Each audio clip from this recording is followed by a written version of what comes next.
Welcome back, welcome back. So, I'm laying down and I'm thinking, watching this video of some shit, and it mentions a hawk, right?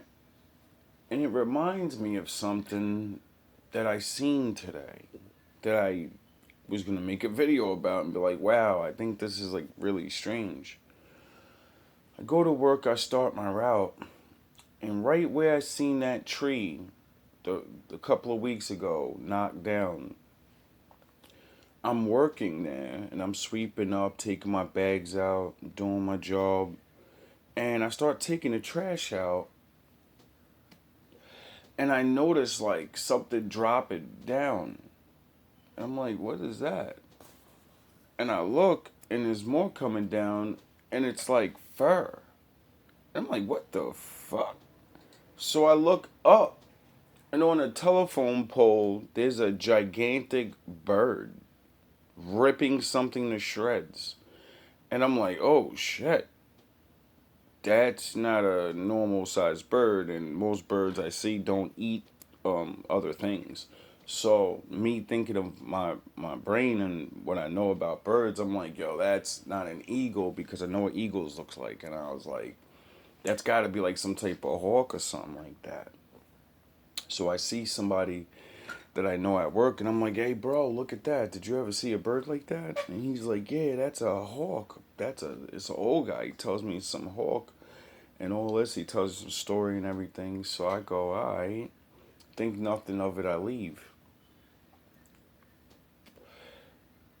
Then I watched the video or whatever, and it talked about the hawk or whatever. Just mentioned it, and it snapped in my head.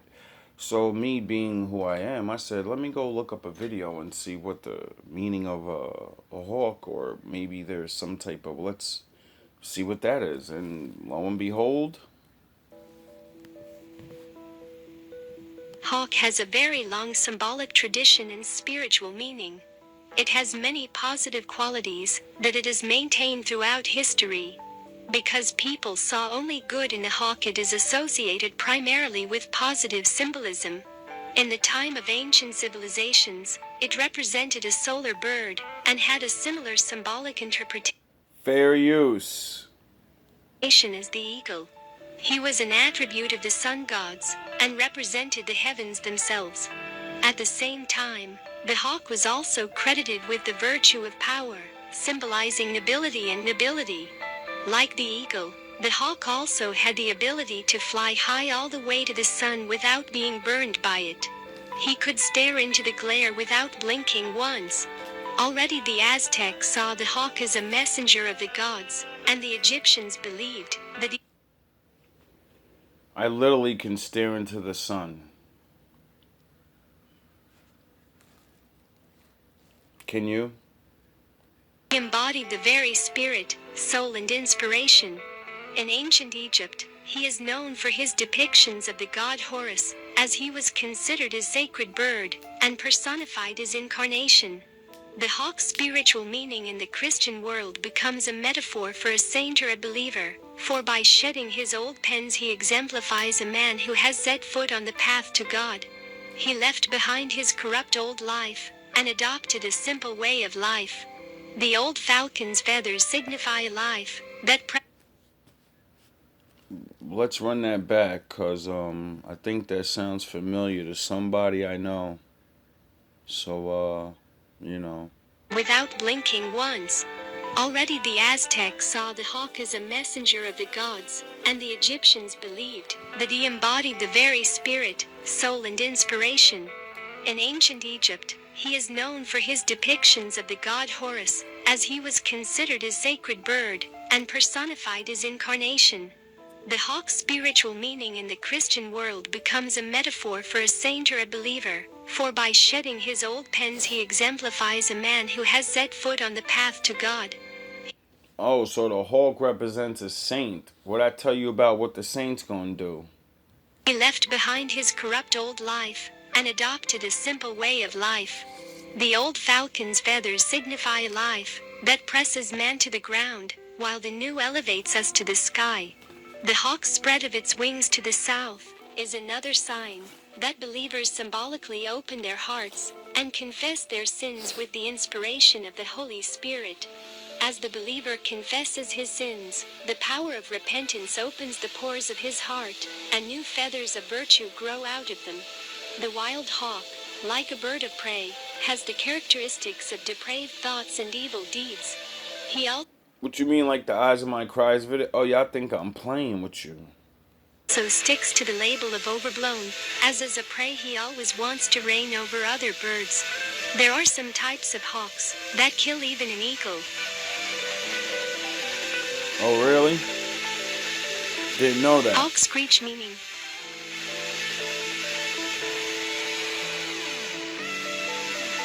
All the hawks do not make the same kind of sounds. Some of them rarely make any calls. Hawks, which communicate vocally, their tones change as they grow older. Hawks mostly screech when they are flying. Their screech can be heard quite far. They use loud tone towards the invaders. Some hawks also screech when they want to alarm or in pain. Male hawks can create more high-pitched screech than females because they are smaller in size. Females can get more aggressive as they feel threat to their nest. So when you see me driving by you, or you see me walking, and I go, yay, yay, yay, yay! Scientists have been trying to understand hawk screech meaning for many decades.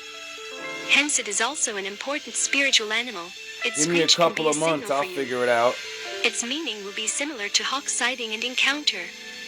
You should never let it pass easily, because you can miss something important if you do not get the signal and be prepared for what is coming next.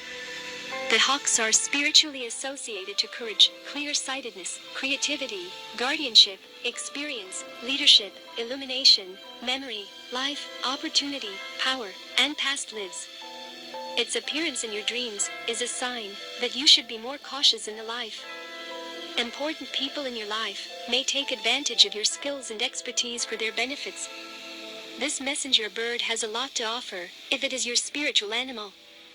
Its sightings and appearances in your life have vital meaning. I hope you... All through my journeys, every state I've ever been in, every state, there's always been a fucking bird following me.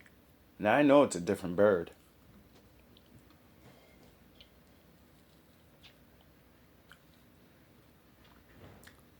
And now I seen it here. And I never knew what it meant. Never looked it up. Just too busy looking up other things, learning myself. And I remember this one time in Florida, I used to always eat my lunch outside. I used to always see these two fucking hawks flying, circling, or chilling on the side. And I remember telling people about it. Nobody ever had answers. Once you've seen it... Away. I mean, okay, this is funny. Like, this is a Native American, like, representation of a thunderhawk, right? This is an interesting image here. This is an Aboriginal. This is that. Where are you at? This is that hawk that I was talking about. It's like an Australian hawk. Yeah. And the original dark-skinned Aboriginals told stories about this bird, and it's just something about this particular photo that caught my attention. It was looking into his eyes. It's the focus on his eyes that seemed like it's an amazing animal. And all around the world, they've spoken of it in that extreme, like almost highest regard. Yeah. Those birds are these birds are keen-sighted birds, right? They're very keen, and they can see 8 times better than a human. Right. Okay? You can only imagine that. Oh, yeah. 8 times better than a human being is just, the eyesight is just so sharp. Yes. So it's just amazing. You know, and also, I'm sorry. No, go ahead. also these birds, most hawk, are able to dive 150 miles per hour in the air. Wow. Okay. They fly about 50 miles, per hour on a regular flying expedition, but when they're diving, 150 miles per hour diving in on prey. That's crazy. Man, that's an amazing bird, man. That's an amazing bird. Yeah. Okay. Yeah. So, the prey won't even know what hit it. I mean, it's funny, too, because, like, it's a very popular, even, like, in tattoo culture, hawks are extremely prevalent. You see different manifestations and representations of the hawk just all over various cultures. I can't think, that we know that it was associated in Greek mythology, they associated it with Apollo. By Sodentorp was that he saw, somewhere along his travels, he saw a meeting where a feather was used. It was an Indian meeting, Indian being American Indians, and he saw that it had authority, and also there was great decorum that goes with it. And for some reason, I go past this booth thing where this guy sells all these bracelets and different rings and all this stuff, right? So I stand there for like 15 minutes looking at everything. I wanted to pick so many things because I liked so many different symbols or whatever, and I wanted to get something that meant me or something that, I don't know, and I just looked and couldn't find anything that I really wanted. And then I found this little band with a feather on it. And I said, I like that. It looks dope. I don't really particularly like any birds too much, but I like that. So I put it on, and it got stuck on my wrist or something for like a week. I couldn't get it off. And then when I got it off, I couldn't tie it back. So I tie it to my book bag, and I walk around with it every day at work. Protocol.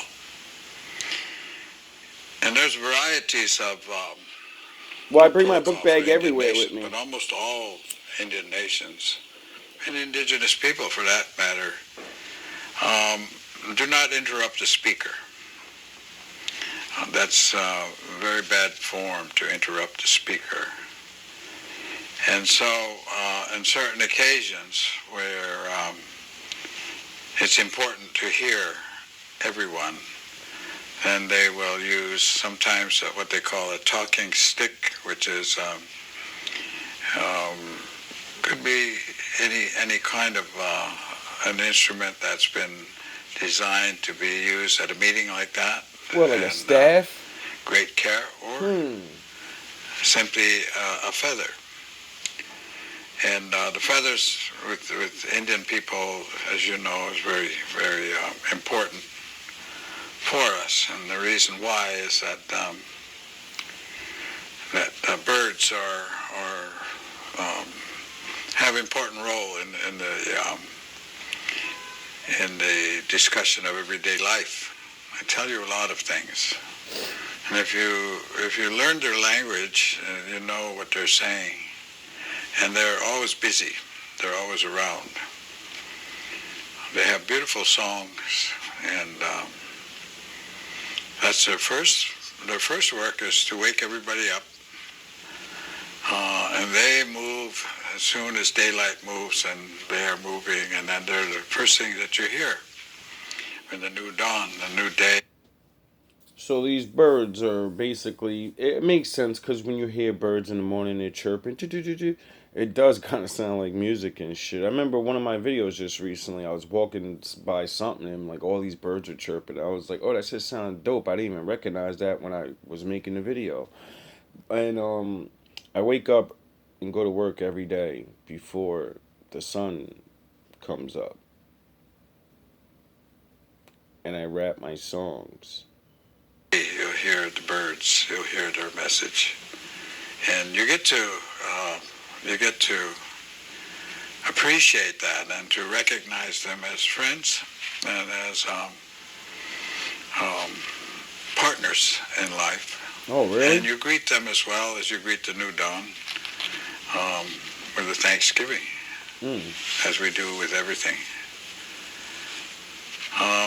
Birds have different work. Different birds have different work, of course, and they're all important. And there are two very special birds.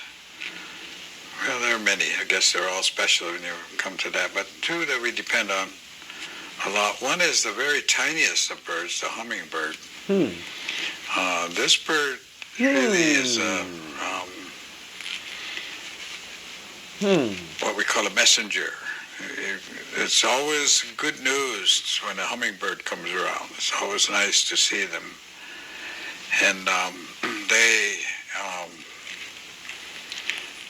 they're around when things are blooming, and you see them very, very active in their search for food, and they're synonymous. Hummingbirds synonymous with flowers, and so it's very important and always a very good sign when a hummingbird comes through and is around. And then on the other side of that spectrum is the eagle. And the eagle in indigenous people is recognized as a leader of the birds. And the reason why they revere the eagle, at least from the Haudenosaunee side or the Iroquois side, and pretty much the way I understand it around the rest of Indian country, is that the eagle is the most powerful and flies the closest to the Creator. And therefore your words, he carries your words on his wings, and he carries them as the messenger who reaches closest to the Creator. And so we value his feathers, and we value his presence. And along in that direction, and this is an eagle feather. This is an eagle feather. Comes from the wing. This is a wing feather. And this you will find almost all Indian nations somewhere, a headdress or somewhere you'll find that eagle feather. And then another very large bird in the east is turkey. This is a turkey feather. And they, of course, serve a great purpose. They serve a great purpose in terms of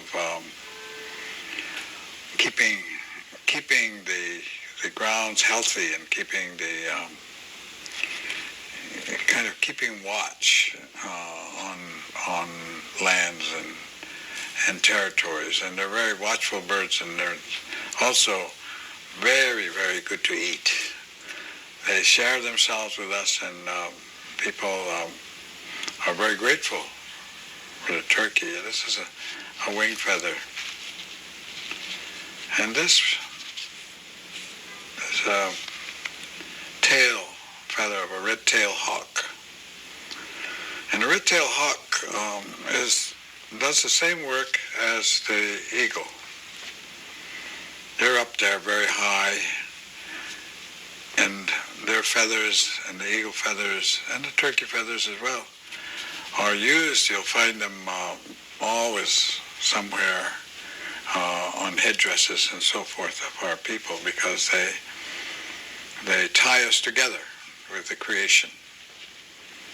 And so when someone is standing, and that's one of the protocols where we come from, when one speaks to a group, they stand. And they stand because they are respectful and humble in the presence of all the people there. So they stand in respect when they speak. And as long as someone is standing and speaking and carrying a feather, it's very bad form to interrupt him. And so the symbol and the respect that he's speaking, when he's speaking and he's carrying this feather, he's also announcing that everything he's saying is the truth.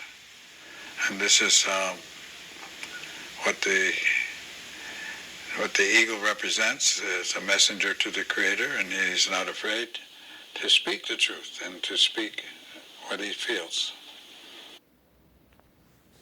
Go back to my first video and then watch this video all over. I told you I'm going to the next level. Only when the last tree has been cut down, the last fish been caught, and the last stream poisoned, will we realize we cannot eat money. There are two wolves fighting inside all of us. The first one is evil. The second one is good. Which wolf will win? The one you feed. When you were born, you cried, and the world rejoiced. Live your life so that when you die, the world cries, and you rejoice. Yes. It is better to have less thunder in the mouth and more lightning in the hand. Yay! Listen, or your tongue will make you deaf. Seek wisdom, not knowledge. Knowledge is of the past. Yes. Wisdom is of the future. Yes. The weakness of the enemy makes our strength. Do not judge your neighbor until you walk 2 moons in his moccasins. They are not dead who live in the hearts they leave behind. There is nothing as eloquent as a rattlesnake's tail. It is less of a problem to be poor than to be dishonest. A brave man dies but once, a coward many times. Make my enemy brave and strong, so that if defeated, I will not be ashamed. Yay! The bird who has eaten cannot fly with the bird that is hungry. Cherish youth, but trust old age. Wisdom comes only when you stop looking for it and start living the life the Creator intended for you. Not every sweet root gives birth to sweet grass. Take only what you need and leave the land as you found it. It is no longer good enough to cry peace. We must act peace, live peace, and live in peace. When a man moves away from nature, his heart becomes hard. My father's not happy. Do something. I love you. Have a good morning.